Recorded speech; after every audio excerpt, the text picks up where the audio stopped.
આમોદમાં કાળઝાળ ગરમી વચ્ચે ઠંડી છાશનું વિનામૂલ્યે વિતરણ કરાયું। આમોદ નગરમાં તિલક મેદાન ખાતે આજરોજ રાહદારીઓ અને વાહન ચાલકોને ઠંડી છાશનું વિતરણ કરાતા લોકોએ ગરમીથી રાહત અનુભવી હતી। છેલ્લા કેટલાક દિવસોથી કાળઝાળ ગરમીનો પ્રકોપ સતત વધી રહ્યો છે। વધતા તાપમાન અને તીવ્ર ગરમીના કારણે સામાન્ય જનજીવન પ્રભાવિત બન્યું હતું, જેથી કાળઝાળ ગરમીમાં લોકોને રાહત મળે તેવા શુભ હેતુ સાથે આમોદના તિલક મેદાન ખાતે લંડનમાં રહેતા એનઆરઆઈ દિશાબેન રાજેશભાઈ પટેલ તરફથી ઠંડી છાશનું વિનામૂલ્યે વિતરણ કરવામાં આવ્યું હતું। આ સેવાકીય કાર્યક્રમ દરમિયાન તિલક મેદાન વિસ્તારમાંથી પસાર થતા રાહદારીઓ, વાહન ચાલકો, વેપારીઓ તેમજ દુકાનદારોને ઠંડી છાશ પીવડાવવામાં આવી હતી। ગરમીના કારણે પરેશાન બનેલા લોકોએ છાશનો લાભ લઈને રાહતનો અનુભવ કર્યો હતો। ગરમીમાં ઠંડી છાશ મળતા લોકોના ચહેરા પર ખુશી જોવા મળી હતી। આમોદ તિલક મેદાન ખાતે સ્નેહલ કાપડિયાના માર્ગદર્શન હેઠળ કેતન પટેલ, બાબુભાઈ માછી, રાહુલ વાણંદ, વૈભવ શાહ, રોનક રામી તેમજ દેવેન્દ્ર માછીએ છાશ વિતરણની સેવા કરી હતી।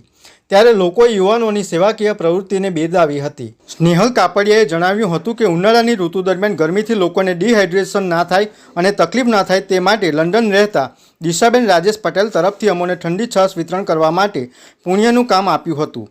આમોદમાં 80થી વધુ લીટર ઠંડી છાશનું વિતરણ કરવામાં આવ્યું હતું। તમે જોઈ શકો છો કે કેટલા દિવસથી આમોદમાં તથા આજુબાજુના ગામડાઓમાં બધી જ જગ્યાએ ગરમીનો પ્રવાહ ખૂબ જ વધી રહ્યો છે।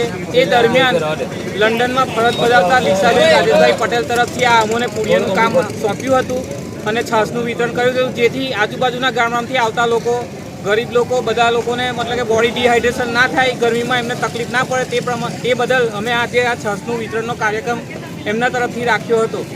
કેટલા લીટર છાશ હતી? લગભગ 80થી 100 લીટર છાશનો કાર્યક્રમ અમે રાખ્યો હતો, જે બદલ ગામના લોકોએ, આજુબાજુના ગામના લોકોએ ખૂબ જ ભાવપૂર્વક અમને ત્યાં છાશ આવીને ગ્રહણ કરી છે અને તે બદલ ખૂબ ખૂબ આભાર અને આવો કાર્યક્રમ બીજી રીતે થયા કરે તે બદલ અસ્તુ। VMP news, think positive.